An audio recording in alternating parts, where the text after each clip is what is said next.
तो सूत्रों से खबर आ रही थी कि एवेंजर्स डूम्सडे के 4 टीजर ट्रेलर आने वाले थे, जो कि पहला अवतार मूवी के साथ प्ले किया था, पर उसको अवैध तरीके से लीक कर दिया गया, जिसमें कैप्टन अमेरिका के बारे में दिखाया जा रहा था। एंड मैंने भी वो देख लिया था कल ही, बट मैंने उस पर वीडियो नहीं बनाई क्योंकि मैं कुछ काम में बिजी था। देन हमें एक थॉर का भी टीजर लीक कर दिया गया, जो कि सिर्फ ऑडियो ही था शायद। एंड देन अब स्पाइडरमैन के 2 टीजर ट्रेलर्स रिलीज कर दिए गए हैं, एक के बाद एक। एंड ये सब हुआ है सिर्फ और सिर्फ 24 घंटे के अंदर। सबसे पहले मुझे मार्वल एंड सोनी वाले मुझे ये बताओ कि भाई तुम्हारे स्टूडियोज के अंदर चल क्या रहा है। एटलीस्ट भाई तुम अपने बंदों पे ट्रस्ट तो करो कि वो लोग कर क्या रहे हैं। एंड ये जिसने भी किया है उसके साथ जो होने वाला है, जो मार्वल एंड सोनी उसके साथ करेगा, मैं भाई तरस ही आएगा उस बंदे के ऊपर मुझे तो, अनटिल अनलेस ये मार्वल की सोची समझी हुई चाल ना हो। बट कुछ लोगों को लग रहा था कि ये लीक्ड जो टीजर्स थे ये AI के थ्रू बनाए गए हैं एंड ये फेक हैं। बट मुझे ये कंफर्मेशन तभी हुई कि भाई अगर ये AI मेडेड होते तो इन्हें सोनी एंड मार्वल वाले बार बार कॉपीराइट टेक डाउन क्यों कर रहे होते, खुलेआम में घूमने देते। लेकिन नहीं भाई, उन्होंने कई बार लगातार टेक डाउन्स किए। इवन जब एंड गेम का वक्त था तो उन्होंने रेडिट पेज तक उड़वा दिया था, एक बंदे को जेल भिजवा दिया था, कई लोग अरेस्ट हुए थे एंड भाई बहुत बवाल हुआ था। एंड ये होता हुआ इस बार भी दिख रहा है। एंड इसीलिए ऑब्वियसली मैं भी इन क्लिप्स को यूज नहीं करूंगा क्योंकि मुझे मेरा चैनल बहुत ज्यादा प्यारा है भाई। 3 साल लगाकर मैंने इस चैनल को मोनेटाइज किया है एंड तुम चाहते हो कि मैं एक पल में उड़वा दूं तो नहीं भाई। खैर, जिस किसी को भी स्पॉयलर्स नहीं चाहिए वो यहीं से रुक जाए, क्योंकि मैं इसमें सिर्फ टीजर ब्रेकडाउन नहीं करने वाला हूं, बल्कि तुमको मोटा मोटी प्रिडिक्शन दूंगा कि इस मूवीज में होने क्या वाला है, खास करके एवेंजर्स डूम्सडे के अंदर क्या होने वाला है। क्योंकि उसकी जो लीक टीजर थी वो काफी ज्यादा क्लियर थी और उसकी वजह से मेरे अंदर एक रफ स्टोरी प्लॉट बन चुका है कि ये मूवी क्या दिखाने वाली है। एंड अगर तुम्हें स्पॉइलर का डर होता तो तुम इस वीडियो पे आते ही ना। तो मैं शुरू करता हूँ। तो आज हम लोग बात करेंगे प्रॉपर फैन थ्योरीज के ऊपर, जो कि रूमर्स एंड स्पेकुलेशंस को मिलाकर मैंने बनाई है, और ये एक बढ़िया खिचड़ी होने वाली है। एंड सबसे पहले स्टीव रॉजर्स का टीजर आया था, जैसा कि रवि किशन भैया ने कहा था कि there were 3 people they will talk like this. And ऐसे ही Captain America, Thor and Doctor Doom का एक छोटा टीजर आने वाला था, काइंड ऑफ इंट्रो टाइप का। एंड उसके बाद एक मेन टीजर ट्रेलर देखने को मिलता हमें एवेंजर्स डूम्सडे का, बट उससे पहले ही इन्होंने लीक करना शुरू कर दिया। खैर, यहाँ पे हमें स्टीव रॉजर्स दिखाए जाते हैं जो कि अपनी ट्रायम्फ चला रहे हैं और उसको स्टैंड पे लगाते हैं। उसके बाद वो उतरते हैं, अपना हेलमेट लगाते हैं उसके ऊपर एंड वो एक घर की तरफ बढ़ते हैं। और ये घर कोई और घर नहीं है, ये वही घर है जिसके अंदर एंड गेम के अंदर इन्होंने पेगी कार्टर के साथ अपना घर बसाया था और चुम्मा चाटी करते हुए वो सीन भी तुम्हें दिखाया गया था, जहां पर अपने कप्तान साहब को दिखाया जाएगा कि वो अपनी जवानी के वो 4 दिन जीने की कोशिश कर रहे हैं जो कि वो नहीं जी पाए थे क्योंकि वो बर्फ में फंसे हुए थे। एंड यहाँ पर हमें मोस्ट प्रोबेबली पेगी भौजी भी दिखाई जाएंगी, जो कि इस टीजर में उनका बच्चा भी दिखाया गया है हमें। और बच्चे को देखकर मैं बता सकता हूँ कि जब एंड गेम में अपने स्टीव रॉजर्स आए थे उससे कई सारे साल बीत चुके हैं, लगभग 10-15 साल बीत चुके होंगे। उसके बाद वहाँ पे उनके बीच में काफी अच्छा बॉन्ड बना, शादी वादी किया होगा उन्होंने, बच्चे पैदा करने शुरू कर दिए एंड तभी एंट्री होगी डॉक्टर डूम की। पर डॉक्टर डूम पे जाने से पहले मैं तुमको पहले ही बता दूं कि ये वही स्टीव रॉजर्स है, किसी और यूनिवर्स का स्टीव रॉजर नहीं है। क्योंकि इसी टीजर के अंदर तुम्हें स्टीव रॉजर्स का वो सूट दिखाया जाता है जो कि वो एंड गेम में पहना हुआ था। एंड वही वो सूट था जिसको पहन के वो टाइम में पीछे जाता है एंड उन आर्टिफैक्ट्स एंड स्टोन्स को वहां पे अपने टाइम पे रखता है। एंड वो सूट प्रोबेबली वो लेकर अब रहेगा और उसे यूज नहीं कर रहा, इसीलिए वो उसको छुपा के एक बॉक्स के अंदर रखता है एंड वो उठा के देखता है, जिसका ये मतलब है कि इसे एक बार और पहनने की जरूरत पड़ने वाली है। एंड इसी से ये भी कंफर्म हो जाता है कि ये मेन टाइम लाइन की ही स्टोरी है एंड ये स्टोरी एंड गेम के बाद की ही है। बट इसके अंदर जो टाइम दिखाया गया है वो पास्ट में है, जो कि लगभग 60s या 70s या फिर हो सकता है 50s की भी टाइमलाइन दिखाई जाए इसके दौरान। बट मेरी तीसरी आंख की जो वाइल्ड थ्योरी है वो अब तुम्हें पता लगेगा। तो मेरा मानना कुछ ऐसा है कि इसके अंदर हमें कुछ ऐसा दिखाया जाएगा कि जब कैप्टन अमेरिका टाइम ट्रेवल करके पीछे जाता है तो वो अपनी कैप्टन अमेरिका वाली आइडेंटिटी को छोड़ देता है एंड सिर्फ पैगी को ये बात पता है कि वो फ्यूचर से आया हुआ स्टीव रॉजर्स है एंड वो लोग हैप्पीली एवर आफ्टर रहने की सोचेंगे, जहाँ पर अपना कैप्टन अमेरिका बढ़िया बाइक राइड करेगा, अपनी कैप्टन अमेरिका वाली आइडेंटिटी को पीछे छोड़ चुका होगा एंड वो इसको पोर्ट्रे भी नहीं कर सकता भाई, क्योंकि अगर वो इसको पोर्ट्रे करने लगेगा तो लोगों को लगेगा कि कैप्टन अमेरिका तो जिंदा है एंड कोई भी उसे बर्फ के अंदर खोजने ही नहीं जाएगा, जिसकी वजह से एक बहुत बड़ा प्रॉब्लमेटिक टाइमलाइन यहाँ से शुरू हो जाएगा, जो कि कोई भी नहीं चाहेगा कि एमसीयू में फिर से आए। एंड तुम खुद ही सोचो, अगर कैप्टन अमेरिका पास्ट में जाकर कैप्टन अमेरिका सबके सामने प्ले करने लगे एंड वो देश में एक पैट्रियट बन के घूमने लगे, तो फिर कौन ही खोजने जाएगा बर्फ में दबे हुए स्टीव रॉजर्स को, जिसकी वजह से वो 2012 में मिलेगा नहीं एंड अगर वो मिलेगा ही नहीं तो भाई फिर बहुत बड़ा एक लूप जनरेट हो जाएगा अजीब सा, जिसकी वजह से स्टीव रॉजर्स जो अभी जिंदा है वो कभी जिंदा होना ही नहीं चाहिए या फिर कभी किसी को मिलना ही नहीं चाहिए, जो कि एक बहुत ही अजीब सा तालमेल बैठा देता है। इसलिए स्टीव रॉजर्स बहुत ही छुप छुपा के आराम से पैगी कार्टर को ही पता होगा कि वो जिंदा है एंड वो उनके साथ ही समय काट रहा है एंड अब उन दोनों का एक बच्चा भी है, जिसको बचाने के लिए स्टीव रॉजर्स किसी भी हद तक जाएगा, क्योंकि आयरन मैन ने भी अपनी बेटी को बचाने के लिए किसी भी हद तक जाने के लिए सोच लिया था। एंड इस स्टीव रॉजर्स को यूज करने का दूसरा रीजन ये भी है कि अगर तुम इस स्टीव रॉजर्स को यूज करोगे तो तुम्हें एक पीक कैप्टन अमेरिका मिलेगा, जिसके पास काफी एक्सपीरियंस है, एंड गेम से वो हो चुका है एंड उसने हर चीज अपनी लाइफ में कर रखी है एंड वो बुढ़ा नहीं है। एंड अगर तुम बुढ़ा स्टीव रॉजर्स चुनोगे तो तुमको भाई एक तो बहुत ही यूजलेस सा हो जाएगा एंड उसको डीएजिंग करने में जितना पैसा खर्चा होगा ना, उतने में 3 क्रिस एवंस खड़े हो जाएंगे एंड ये डूम्सडे से कुछ इस तरीके से कनेक्ट होगा कि तुमको लगेगा भाई ये एकदम बढ़िया सा प्लॉट है, जहाँ पर तुम्हें स्टीव रॉजर्स से ही हो सकता है कि ये पूरा मूवी स्टार्ट हो और तुम्हें दिखाया जाए कि एक दिन स्टीव रॉजर्स अपनी ज़िंदगी में अच्छे खासे टाइम पैगी के साथ काट रहा है एंड अचानक से उसके डोर पे एक नॉक होता है, जो कि बाहर कोई और नहीं बल्कि डूम या फिर कह सकते हो कि टोनी खड़ा हुआ है एंड ये देखकर कैप्टन काफ़ी ज़्यादा खुश हो जाएगा, बट टोनी उसे समझाएगा कि भाई काफ़ी ज़्यादा कंसर्निंग चीज़ें हो रही हैं, मल्टीवर्स कोलैप्स होने वाला है एंड मुझे और तुम्हें मिलकर इसे बचाना होगा। जहाँ पर डूम जो कि टोनी का रूप लेकर कैप्टन को कन्विंस कर लेगा एंड उसको अपनी टीम में ले लेगा एंड ऐसे ही वो थॉर एंड हल्क एंड बाकी एवेंजर्स को अपनी टीम में लेगा एंड एक बढ़िया सी ताकतवर टीम बनाएगा एंड इस टीम को लेकर वो मल्टीवर्स को कब्जा करने चल पड़ेगा एंड इस टीम में सिर्फ एवेंजर्स ही नहीं बल्कि फैंटास्टिक फोर के भी कुछ मेंबर्स होंगे, जिसमें से Franklin, Susan Storm and John Storm and Ben Grimm भी इस टीम का हिस्सा हो सकते हैं, क्योंकि ये चीज सीधा कनेक्शन बनाती है फैंटास्टिक फोर की मूवी के पोस्ट क्रेडिट से, जहाँ पर डूम फ्रैंकलिन से कुछ बातें कर रहा होता है या फिर अपने स्कार्स को हील करने की कोशिश कर रहा होता है, जहाँ पर वो उसकी पावर समझ जाएगा एंड उसको मैनिपुलेट करेगा, उसका यूज करके वो सू को मैनिपुलेट करेगा एंड देन अगर तुम्हें कॉमिक्स का नॉलेज है तो तुम्हें पता होना चाहिए कि एक वक्त आता है जब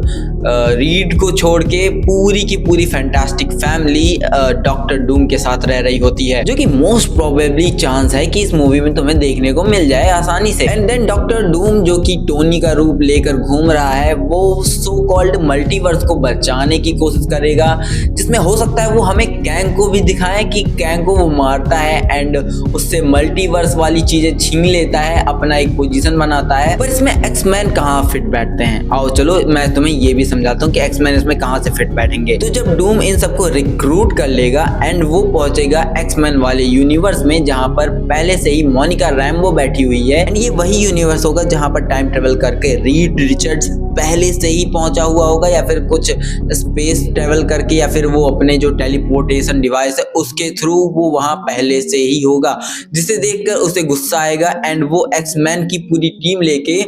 हमला बोल देगा डॉक्टर डूम की टीम। यानी कि यहाँ पे हमें सीधा सीधा एवेंजर्स वर्सेस एक्समैन भी देखने को मिल सकता है, जो कि काफ़ी ज़्यादा मुझे सुनने में मिला था क्योंकि लीक्स आ रहे थे एंड उसमें मुझे सुनने को मिला था कि एक्समैन के सारे मेंबर्स लड़ रहे हैं डूम से एंड काफ़ी ज़्यादा लोग मारे जा चुके हैं, जहाँ पे एक्समैन की पूरी कास्ट तो तुम्हें दिखाई गई है और यहाँ पे गैम्बिट भी हो सकता है, वुल्वरीन, डेडपूल, बहुत सारी पॉसिबिलिटीज़ हैं और पूरी की पूरी एक्समैन स्पाइडरमैन टीम अपनी जान को झोंक देगा डूम से लड़ने के लिए, बट इन द एंड तुम्हें पता है कि ये सब हार जाएंगे, क्योंकि ये सब जब हारेंगे तभी तो सीक्रेट वॉर्स वाली एक बढ़िया सी प्लैनेट बनेगी जिसके अंदर कई सारे मल्टीवर्सल प्लैनेट्स को जोड़ के एक प्लैनेट बनाता है डूम, एंड उस पे वो राज करता है जहाँ पर स्कारलेट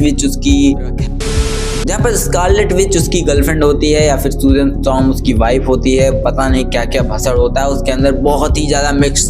टाइप का सब कुछ होता है एंड वो तुम्हें देखने को मिल सकता है। एंड जब तुम ये चीज सोचते हो तो तुम्हें समझ में आता है ये movie just like infinity war होने वाली है, क्योंकि इन्फिनिटी वॉर में भी थैनोस ने कुछ ऐसा किया था, थैनोस जीत गया था जो कि विलन था मूवी का, एंड इस मूवी में भी डूम जीत जाएगा और वो विलन है। एंड देन सीक्रेट वॉर में हमें उसका रिडेम्पशन दिखाया जाएगा, हीरोज एक होंगे एंड वो डूम के खिलाफ जाएंगे एंड डूम को टपका देंगे, या फिर हो सकता है डूम को भगा दें एंड मल्टीवर्स को फिक्स कर दें, या फिर हो सकता है ये सॉफ्ट रिबूट मार दें। तो यहाँ पर सिंपली तुम्हें बहुत सारी पॉसिबिलिटीज देखने को मिलेंगी, जहां पर तुम्हें पीटर पार्कर भी देखने को मिलेगा जो कि कंफ्यूज होगा पक्का है कि वो टोनी है या फिर डूम है, और इसी बीच में वो उसकी मदद भी करेगा जहां पे बाद में उसे पछताना पड़ेगा एंड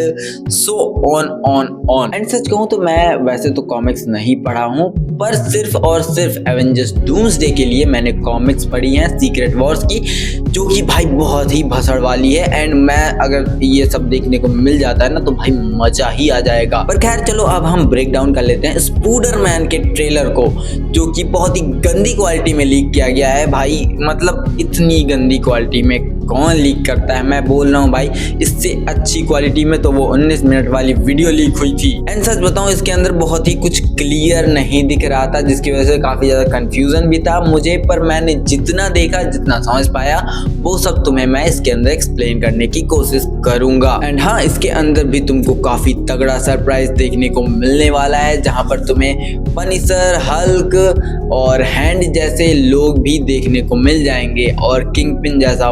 विलन भी देखने को मिलेगा। वहीं पे मिस्टर नेगेटिव पहले से ही कंफर्म है, स्कॉर्पियन भी पहले से ही कंफर्म है, तो हो सकता है तुम्हें सिनिस्टर 6 को सेटअप करते हुए भी ये लोग दिख जाएं। एंड सूत्रों की माने तो बहुत ही पहले से ही फिक्स था कि इस मूवी की स्टोरी काफी ज्यादा ग्राउंडेड होगी, काफी ज्यादा स्ट्रीट लेवल पे दिखाई जाएगी, एंड जो कि इसमें दिखाया भी जाता है, एक शॉट दिखाया जाता है, ओपनिंग शॉट हमें न्यूयॉर्क का दिखाया जाता है, जो कि मोस्ट प्रोबेबली ये पूरी की पूरी मूवी न्यूयॉर्क के स्ट्रीट्स में ही टेक प्लेस करेगी। इसके अंदर कोई तुम्हें मल्टीवर्स वाला सेट नहीं देखने को मिलेगा, जहां पर इमेजेस तो कुछ क्लियर नहीं थे, पर मुझे कुछ ऑडियो सुनाई दी थी जिनमें से अपना पीटर किसी को अपनी आइडेंटिटी बताने की कोशिश कर रहा है एंड वो ये भी बता रहा है कि इसकी वजह से तुम लोग काफी ज्यादा प्रॉब्लम में आए थे और हो सकता है तुम्हें मैं याद भी ना हूं, जो कि मोस्ट प्रोबेबली कोई और नहीं एमजे एंड नेड होंगे। एंड एक शॉट उसमें उस कैफे के बाहर वाला भी है जहां पे एमजे काम करती है। तो स्पाइडरमैन नो वे होम के बाद पीटर अब अपनी गरीबी वाली जिंदगी जीना शुरू कर चुका है, आर्ट में नहीं रही है, वो पैसे वैसे जोड़ने के लिए एक जॉब करेगा एंड पार्ट टाइम विजिलेंटी गिरी तो कर ही रहा है, पर इस विजिलेंटी गिरी में जो सबसे बड़ा प्रॉब्लम बनेगा वो है किंग पिन। अब ऐसा क्यों? अगर तुमने डेयरडेविल बॉर्न अगेन देखा है तो तुम्हें पता है कि मेयर बन चुका है किंग पिन एंड उसको विजिलेंटीज नहीं पसंद है कि रोड पे कोई भी मास्क लगाने वाला कीड़ा क्यों घूम रहा है, and why there is Punisher, why there is a Daredevil when he is in the city, and वो इन सब को खत्म करने के लिए किसी भी हद तक जाएगा, जहां पर इसी टीजर के अंदर हमें एक ग्रुप दिखाया जाता है, एक निंजास का ग्रुप जो कि ऑरेंज या फिर रेड कलर के कपड़े पहने होते हैं, जो कि डायरेक्टली सेंस बनाते हैं कि ये हैंड के लोग हैं। एंड अगर तुम हैंड वालों को नहीं जानते तो मैं बता दूं, हैंड एक ऑर्गेनाइजेशन है जो कि निंजास टाइप के लोग होते हैं। एंड अगर तुमने नेटफ्लिक्स वाली डेयरडेविल देख रखी है तो तुम्हें पता है ये लोग ऑलरेडी कौन है। अगर नहीं जानते तो मैं बता दूं, हैंड एक विलन ऑर्गेनाइजेशन है जो कि डेयरडेविल एंड पनिशर से काफ़ी ज़्यादा जुड़ी हुई है एंड ये लोग क्राइम करते हैं एंड क्राइम को बहुत ही ऑर्गेनाइज रखते हैं एंड अंडरवर्ल्ड पे इनका काफ़ी अच्छा राज होता है, जहाँ पे पनिशर और इनका 36 का आंकड़ा है। और एक बार तो पनिशर ने बहुत ही ब्रूटली इन सबको मारा था, मतलब लथेड़ के मारा था बहुत ही ब्रूटल तरीके से, जो कि इस मूवी में बिल्कुल भी नहीं दिखने वाला है। एंड देन हमें कुछ और भी ऑडियो सुनाई देता है जिसमें कि अपना स्पाइडरमैन बोलता है कि ये तुम कर क्या रहे हो, तो दूसरा बंदा बोलता है कि मैं तुम्हारी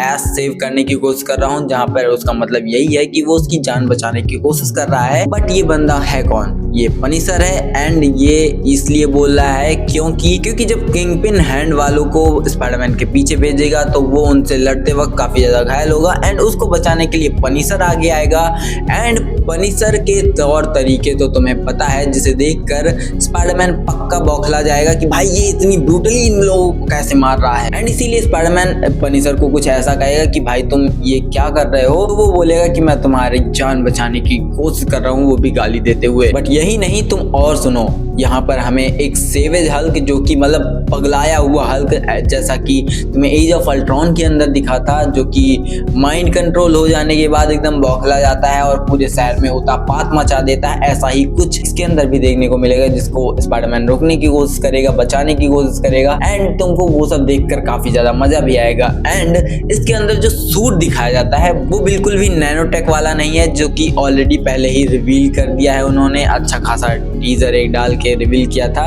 तो वो ये तो कंफर्म है, नैनोटेक वाला सूट इस मूवी में बिल्कुल भी पीटर पार्कर यूज नहीं करेगा। और उसके पीछे भी दो रीजन है। पहला तो एआई, जो कि जार्विस है, जो कि टोनी का एआई है, जो कि भूल चुका होगा कि पीटर पार्कर ही स्पाइडरमैन है एंड अगर वो दोबारा से उसे पहनेगा तो उसे उसकी आइडेंटिटी पता चल जाएगी, जो कि एक बहुत ही प्रॉब्लमेटिक चीज होगी। एंड दूसरा, इन लोगों को मर्चेंडाइजेस भी बेचनी होती है, हर बार नया सूट निकालेंगे, हर बार नया ज्यादा टॉयज बेचेंगे एंड एक्स्ट्रा मनी आएगा इनके पास। बट मेरे लिए इसको लेकर जो सबसे बड़ी अभी तक प्रॉब्लम है वो ये है कि सेडी सिंह का कैरेक्टर आखिरकार क्या होने वाला है, मुझे अभी तक समझ नहीं आया। अगर तुम्हें समझ में आ गया तो भाई तुम कमेंट करके मुझे बताओ, मैं काफी ज्यादा कंफ्यूज हूँ उसके कैरेक्टर को लेकर। एंड एक दो शॉट मुझे दिखा वो भी कि भाई पीटर पार्कर अपना बढ़िया से स्विंग स्लो मोशन में करता हुआ दिख रहा है, जो कि मुझे लग रहा है कि इस मूवी में स्पाइडरमैन के स्विंग वाले सीन्स को और बेटर किया जाएगा, जो कि नो वे होम के एंड में भी तुम्हें दिखाया जाता है कि बहुत ही अच्छे से स्विंग कर रहा है, वो फिसल रहा है, अच्छे से गुलाटियां मार रहा है। और इस मूवी में हो सकता है कि ये बेटर करके दिखाने की कोशिश करें, जैसा कि हमें अमेजिंग स्पाइडरमैन मूवी में देखने को मिला था। एंड पता नहीं क्यों बट मेरी गट फीलिंग बार बार मुझे कह रही है कि इस मूवी के अंदर सिनिस्टर 6 होने वाले हैं, जहां पर हो सकता है वल्चर अपना जेल से बाहर कर दिया जाए किंगपिन के द्वारा। एंड वेनम वाला भी ये लोग कुछ जुगाड़ लगा सकते हैं, क्योंकि उसका लास्ट में नो वे होम में तो एक सिम्बियोट छूट ही गया था, जो कि प्रोबेबली हो सकता है कि भाई किसी बंदे को मिल जाए। एंड एक विलन ही कम पड़ रहा है सिनिस्टर 6 के लिए, जो कि आई डोंट नो कहाँ से लेके आएंगे, लेकिन इनको भाई जुगाड़ लगाने में कोई बड़ी बात नहीं, लगा सकते हैं कहीं से भी। तो तुम्हें मेरी ये वाइल्ड फैन थ्योरीज कैसी लगी मुझे कमेंट करके बताओ। अगर एक भी इसमें से कुछ भी तुम्हें मस्त लगा हो, अच्छा लगा हो, या फिर मेरी वाइल्ड फैन थ्योरीज समझ में आ रही हो या फिर सेंस बना रही हो तुम्हारे मन में, तो भाई लाइक कर दो, कमेंट करके बताओ कि क्या अच्छा लगा क्या नहीं अच्छा लगा, या फिर तुम्हारी वाइल्ड फैन थ्योरी क्या है। तो चलते हैं, मिलते हैं किसी और दिन किसी और वीडियो में, तब तक के लिए tata bye bye. And covering करते रहेंगे अब हम डूम्सडे के ऊपर, जल्दी जल्दी वीडियोस लाता रहूंगा और बढ़िया बढ़िया फैन थ्योरीज तुमको बताता रहूंगा। तो इसके लिए सब्सक्राइब करना मत भूलना, क्योंकि तुम लोग सब्सक्राइब नहीं करते हो, तो सब्सक्राइब कर लो, क्योंकि मैं ऐसी खतरनाक खतरनाक फैन थ्योरीज और भी लेकर आऊंगा। तो चलता हूँ, मिलते हैं किसी और दिन किसी और एपिसोड में, तब तक के लिए tata bye bye and peace out bro, peace out, peace out.